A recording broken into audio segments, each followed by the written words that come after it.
Hello everyone. Welcome to the economics class with me, Virat Chetri, PGT Economics, Kendriya Vidyalaya, Badkuhi. As you all know, we have been discussing about balance of payments in our previous class. So we will continue with the same chapter today, and we will basically discuss about components of balance of payment today. Okay. So without making much delay, let us proceed with today's lesson, that is components of balance of payment.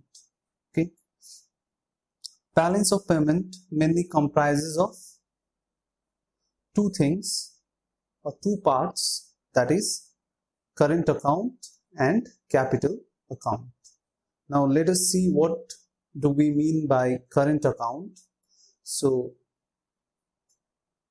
what do we mean by current account is it is an account which records all those transactions relating to import and export of goods, services, unilateral transfers, incomes during a given period of time. So it records, current account of balance of payment records all those international transactions, all those foreign transactions which will comprise of import and export of goods, services, unilateral transfers and income transfers during a given period of time.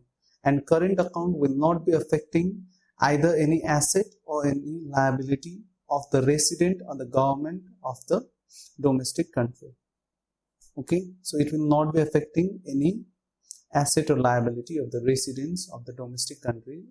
Let's say it will not be affecting asset and liabilities of the residents of India in our case. Okay, we will treat domestic country as India from now onwards. Okay, now what are the components of this current account? Current account basically comprises of four components. Okay, it has four components. The first component is export and import of goods.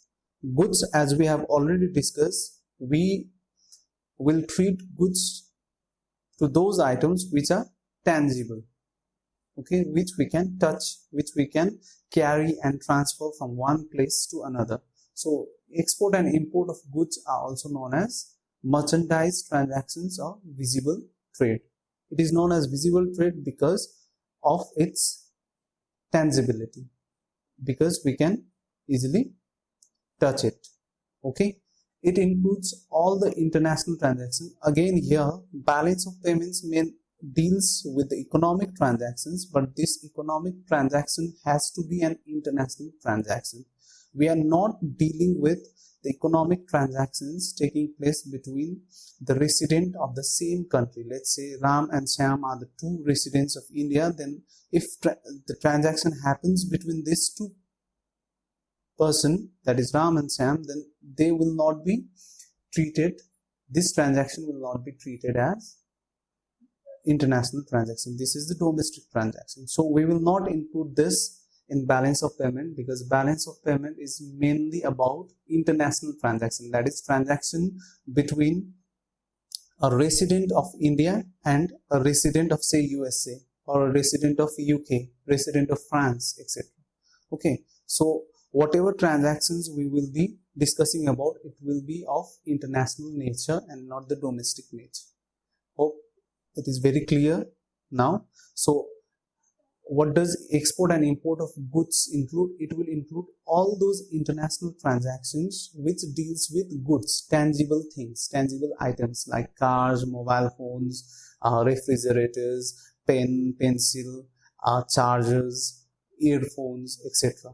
Okay, all those tangible things which we export and import, this will be included in export and import of goods, and it will be included in the or recorded in the current account part. Okay, so export of goods. Now, as we have already discussed in our previous lesson, that whenever money comes to India or whenever money comes to the domestic country from abroad, then it will be treated as cash inflows and it will be included in the credit side. Okay, and whenever money goes out of India or out of domestic country, then it will be treated as cash outflows and it will be recorded on the debit side. So here when we export goods, obviously when we export goods, it means that we are selling our goods to the foreign countries. So money will come to India, so it will be recorded on credit side. Okay. Similarly, when we import goods from abroad, we are purchasing goods from abroad, so we have to pay money. So that money goes to foreign countries. So it will be recorded on the debit side because money is flowing out of India. There is cash outflows. Okay. In the similar way, the second component of current account is export and import of services. Services means invisible trade. Services means those things which we cannot touch, which are intangible. Okay. Now, whenever there is international transactions which takes place for services or which takes place for invisible items or intangible goods, then it will be recorded as export and import of services. Now, what are the intangible items? We can say tourism. Let's say, how will you export or import services? Since services cannot be touched, since it cannot be carried from one place to another, then how will you be exporting or importing it? That is a very viable question. It is a very important question, isn't it? Because you may think that since goods can be carried from one place to another, it can easily be transported and it can easily be exported or imported. But what about services? How will we be exporting our services? So in order to understand this, let us take an example. Let's say a foreigner or a foreign tourist comes to India. Okay. Obviously, let's say he is coming from, let's say, USA. So he will come to India with some money and his money will be in terms of US dollar. And we know that in India, a shopkeeper or a person who is having a hotel or a person who is having a restaurant will not be accepting the US dollar directly. So what happens is that person will go to bank or some exchange agencies, money exchange agencies, and then he will get his money exchanged to Indian rupee, and then he will start spending Indian rupee on, say, hotels or restaurants, or when he go for tour to several places, when he boards the bus or when he boards the taxi or when he boards the train, obviously then he will be using the transportation facilities. Transportation is also services. So when he goes to bank to exchange his money, exchange his currency, US currency with Indian currency, then the services provided there is of banking. When we goes for tour, let's say to Goa, to Kerala, to Kashmir, to Himachal Pradesh, etc., then obviously he is spending money on tourism. So tourism is also providing services. That type of transaction is known as international transaction of services. Okay. In the similar way, when Indian goes to abroad to tour or say for some business purposes, then obviously they will stay in hotel or they will travel by taxis, etc. So they will be spending money over there and they will be spending Indian currency or Indian money which they have earned in India. They will be spending it in US or in other foreign countries. So as a result, what happens is that we will be importing the services, or that particular person will be importing the services. This is how services are imported and exported. Now here also, as similar to the case of export and import of goods, here also we see that whenever there is export of services, whenever India is exporting the services, obviously the money is coming to India and it will be recorded on the credit side of the economy, or credit side of the balance of payment. Okay.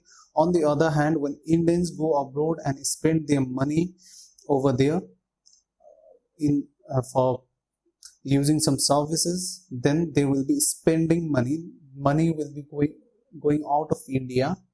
There will be cash outflow, so it will be recorded on the debit side of the balance of payments. Okay, it will be recorded on the debit side of the balance of payments. Further, there are two more components of current account which we will discuss now. The third component of current account is unilateral or unrequited transfers to and from abroad. We have already discussed what unilateral transfer means in our previous class. So unilateral transfer, or it is also known as unrequited transfers, are usually one-way transactions. Okay, I have discussed this earlier also in previous lesson. Okay, one-way transaction. It is one-way transaction. One-way transaction means unilateral transfers are known as one-way transfers as no service is provided in return directly. So in case of unilateral transfers, say a person A will receive money, but that person A does not have to give any services in return.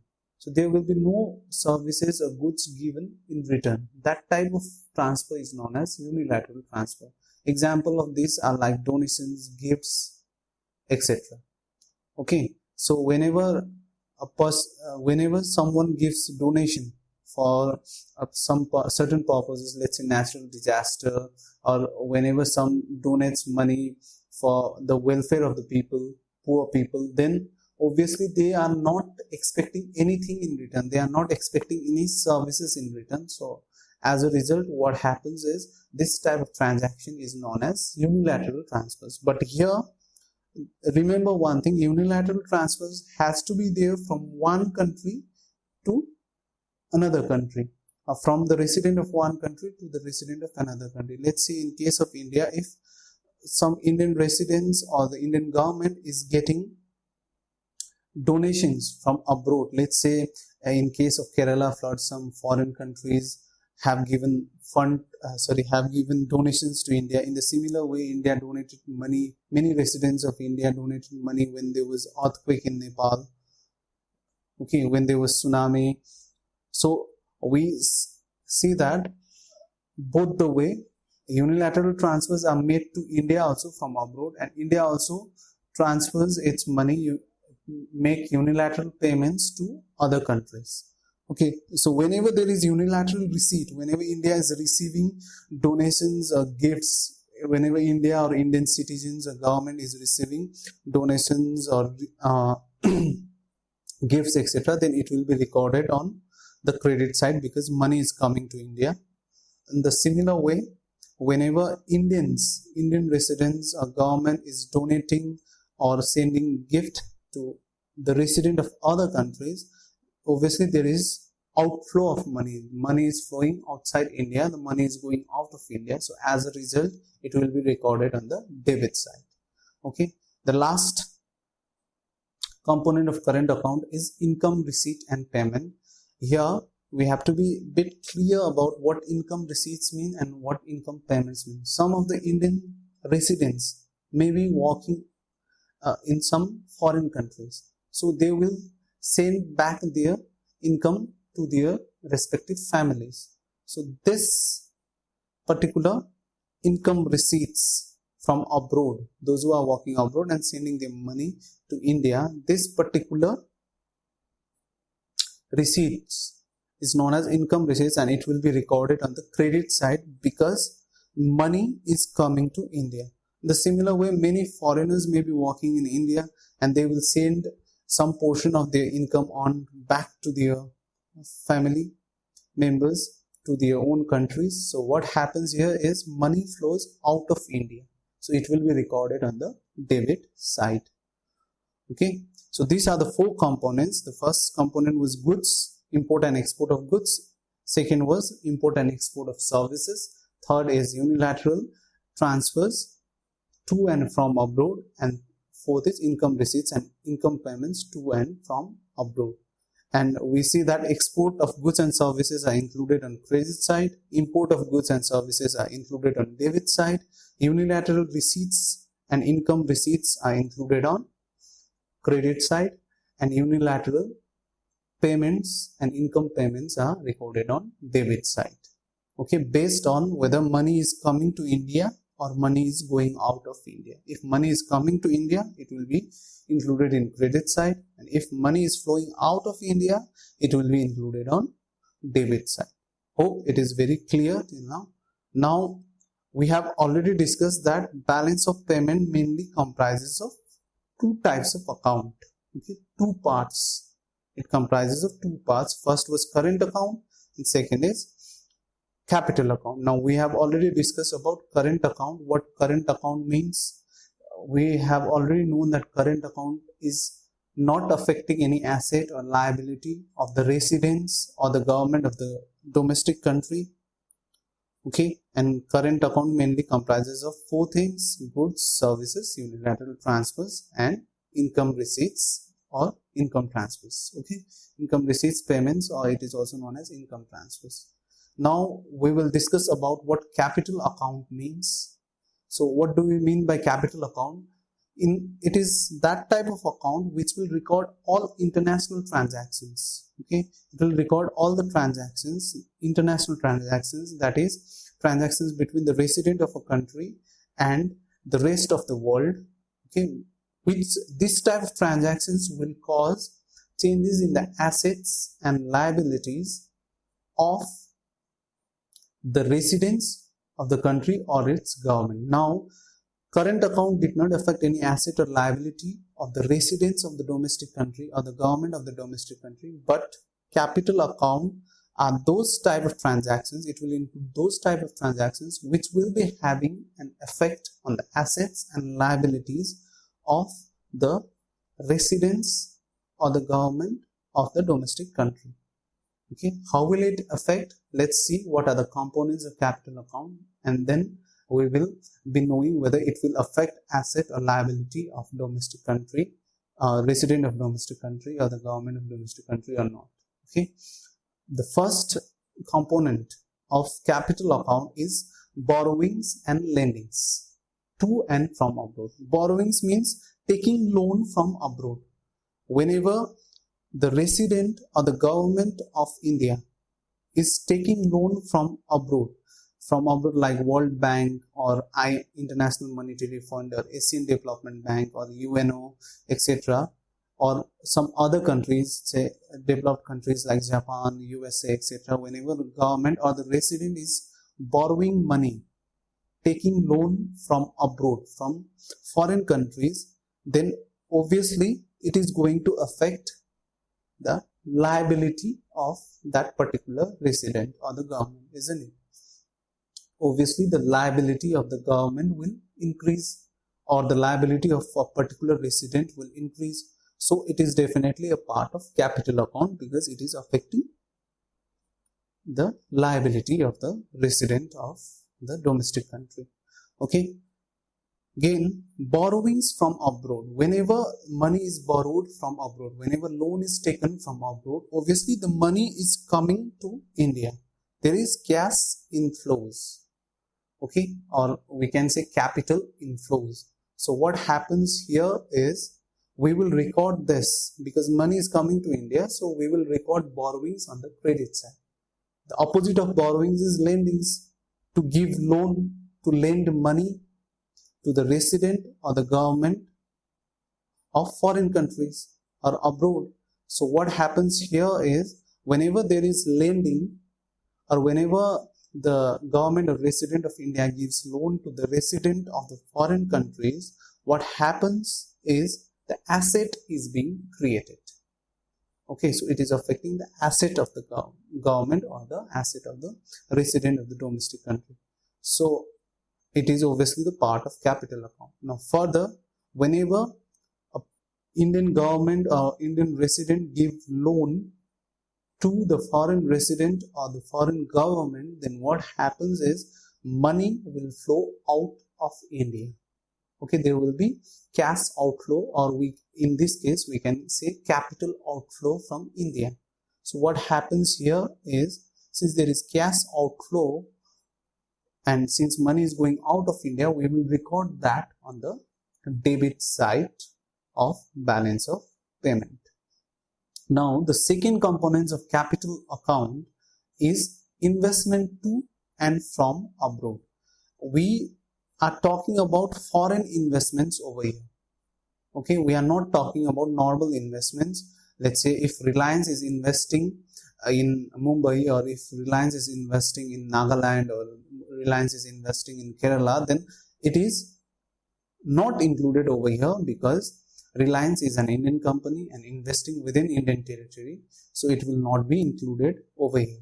Here, investment to and from abroad means if any foreign companies, if any foreign resident companies or government comes to India and invest over here, then it will be included over here. Okay, and in the similar, if Reliance is going to invest in Australia, if Reliance is going to invest in South Africa, that will be included over here, because here the investment is of the nature of the investment is foreign.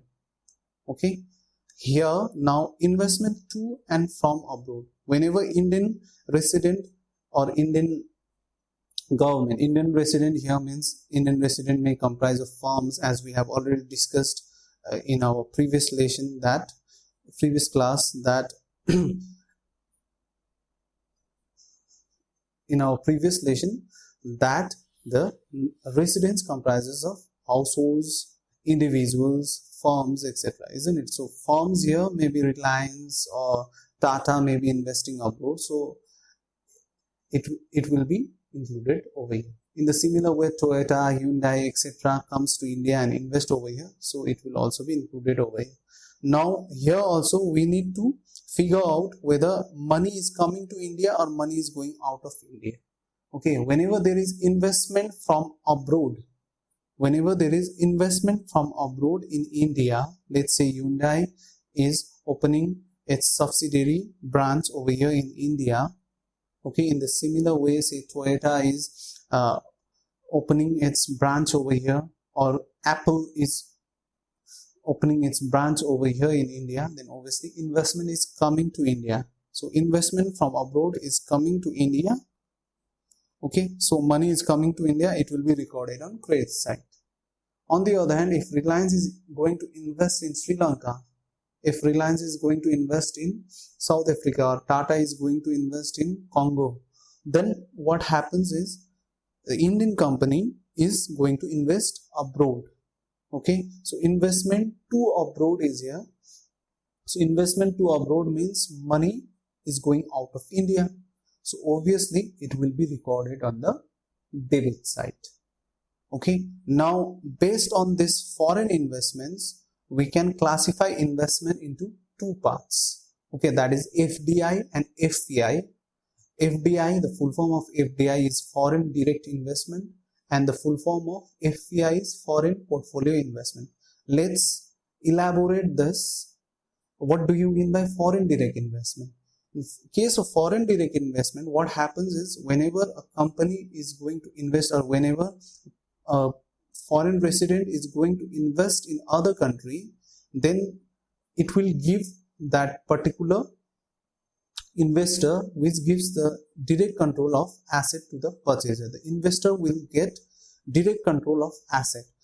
For example, in case of India also, we have so many foreign direct investment. Okay, let's say Hyundai opening its subsidiary in India. The investment is coming from abroad. Hyundai is investing and they are opening its own branch over here. They will be producing here. They are actively taking part in the production process. That it will be treated as foreign direct investment. In the similar way, we see so many collaborations. Earlier, there used to be collaboration between Hero, Honda. Now they have separated. Hero individually manufactures its own motorbikes, and Honda manufactures its own car as well as motorbikes, isn't it? So earlier we used to see that there was collaboration, partnership between two companies, Hero, an Indian company, Honda, a Japanese company, combining together to produce motorcycles in India or motorbikes in India. So this type of investment where there is partnership, direct involvement in the production process by the investor themselves, then that type of investment is known as foreign direct investment, and it will give that particular investor or the purchaser the direct control of asset. Okay, we have so many examples of foreign companies coming to India and investing directly over here, opening their own branches over here. We have so many examples, right from Maruti Suzuki. Maruti Suzuki is also a collaboration of two companies, Maruti from India and Suzuki from Japan again.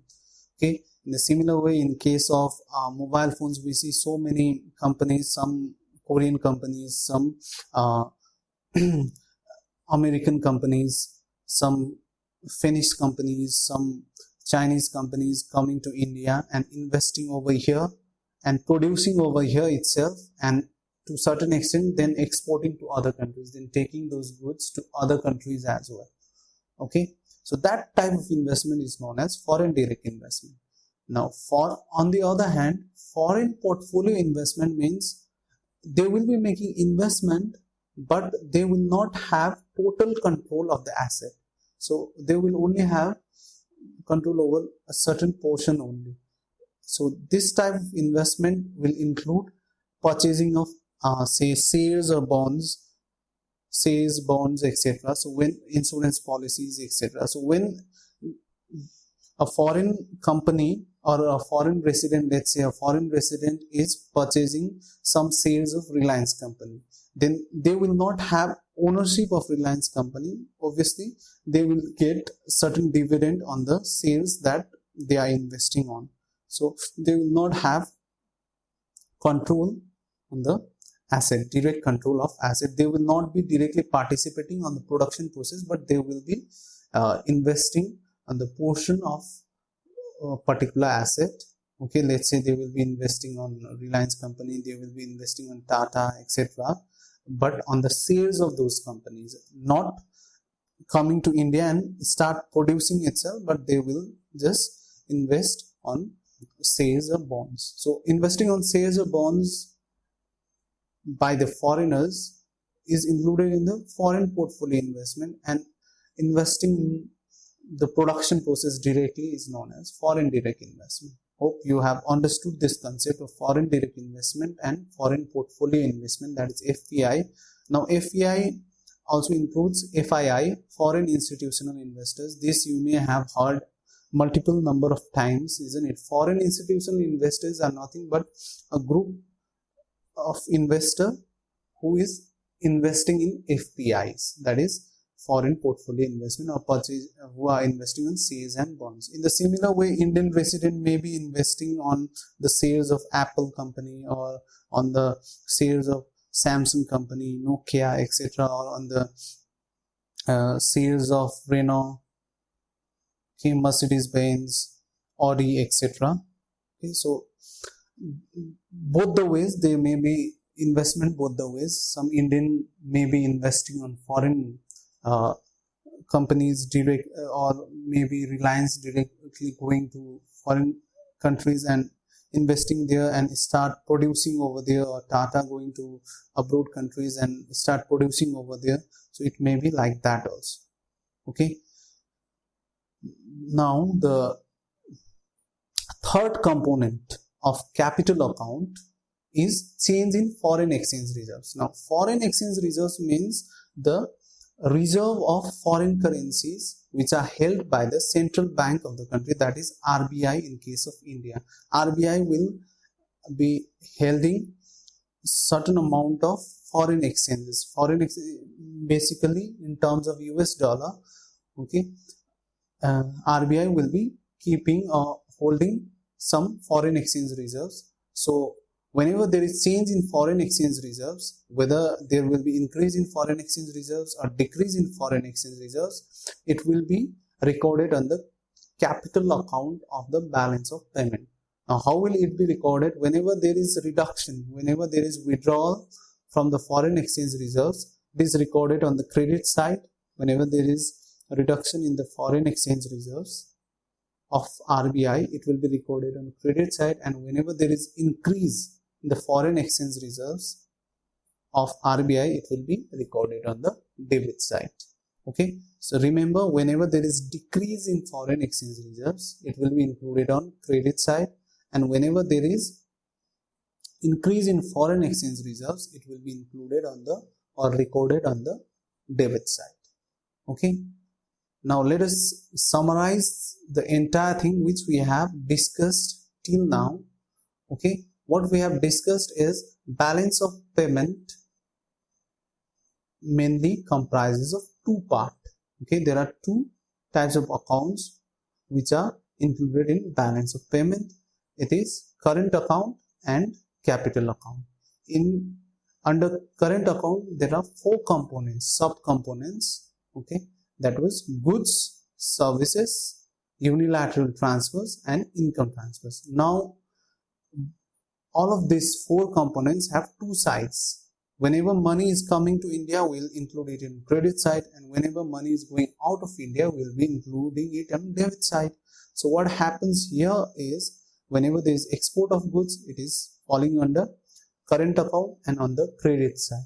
And whenever there is import of goods, money is going out, so it will be falling under debit side, okay, of current account. Okay. On the other hand, export of services similarly will be included on the credit side of current account. Import of services will be included on the debit side of current account. Unilateral receipts, money coming to India in the form of gifts, remittances, etc., donations, etc. So credit side of current account. And whenever there is unilateral payments, that is money going out of India, it will be included in debit side of current account. Income receipts from abroad will be included on current account. Income payments to abroad will be included on debit side of current account. Now, another part of balance of payment is capital account. Capital account includes all those transactions which certainly is going to affect asset and liability of the resident or government of the domestic country, or in this case India. So what we do is borrowings from abroad. Whenever money is borrowed from abroad, okay, money is coming to India, so it is included on the credit side of capital account. And whenever a loan is given by an Indian to some foreign citizens or foreign residents, then it is known as lendings to abroad, so it is included on the debit side of capital account, because it is here money is flowing out of India, going out of India. Investments from abroad, FDI and FII by foreign companies in India or foreign residents in India, okay, is known as investments from abroad. And since money is coming to India, obviously it is included on credit side. And when Indian residents or Indian companies, Indian firms invest on foreign soil or invests to abroad, then it is known as investments to abroad. And since money is flowing out of India, it will be included on debit side of capital account. And last but not the least is foreign exchange reserves. Okay, whenever there is decrease in foreign exchange reserves, it will be included on credit side, and whenever there is increase in foreign exchange reserves, it will be included in debit side. Okay, hope this summary is very clear. If you can make this table, it will help you to understand the components of the balance of payment, and from this you can easily understand the components of balance of payment. Okay, on the current account side there are 4 components, and on the capital account side there are 3 components. Okay, apart from this, we have errors and omissions in balance of payment. What is this errors and omissions? Whenever credit side and debit side are not balanced, okay, when there is imbalance between credit side and debit side, then in order to balance those items, it is the balancing item which reflects the errors and omissions is another component of BOP. It is the balancing item which reflects the inability to record all international transactions accurately. So in certain cases it may happen that some transactions may be missed, or some transaction, there is a very high chances that all the transactions may not be recorded properly, okay, or efficiently. So errors and omissions keep in record those things which are not able to be recorded properly. Okay, so errors and omissions tries to cover or compensate for those things which were not recorded in an efficient manner. So it will be added to the capital and current account balance, and then it will be used for balancing the balance of payment. Balancing means to make the credit side equal to the debit side, these errors and omissions will be added or deducted from the other two parts of the balance of payment. Okay, now balance of payment may have equilibrium, that is balance of payment equilibrium, or it may have disequilibrium, balance of payment disequilibrium. And when will it be having balance of payment equilibrium? When will we have balance of payment equilibrium? We will be having balance of payment equilibrium when the credit side of balance of payment is equal to the debit side of balance of payment. So this credit side includes both current and capital account. This debit side also includes both current and capital account. So whenever these two sides, that is credit side and debit side, are equal without adding this errors and omissions or without compensating for the imbalances, then it is known as BOP equilibrium. On the other hand, when credit side is not equal to debit side, when credit side and debit side are not equal, okay, it may be the case that debit side of balance of payment may be more than credit side of balance of payment, or it may be the case that credit side of balance of payment may be greater than the debit side of balance of payment. So whenever there is disequilibrium, then comes the role of these errors and omissions. If the credit side is less, these errors and omissions will be, whatever differences is there, that will be treated as errors and omissions on the credit side. And whenever the debit side is less than credit side, then whatever difference is there, whatever gap is there, will be fulfilled by these errors and omissions. We will treat that much amount, the gap, that much amount of difference will be treated as errors and omissions, and it will be added on debit side just to balance the equation, that is balance the balance of credit side and debit side. Okay, so hope you have understood what we have discussed about today. Mainly we have discussed about the components of balance of payment.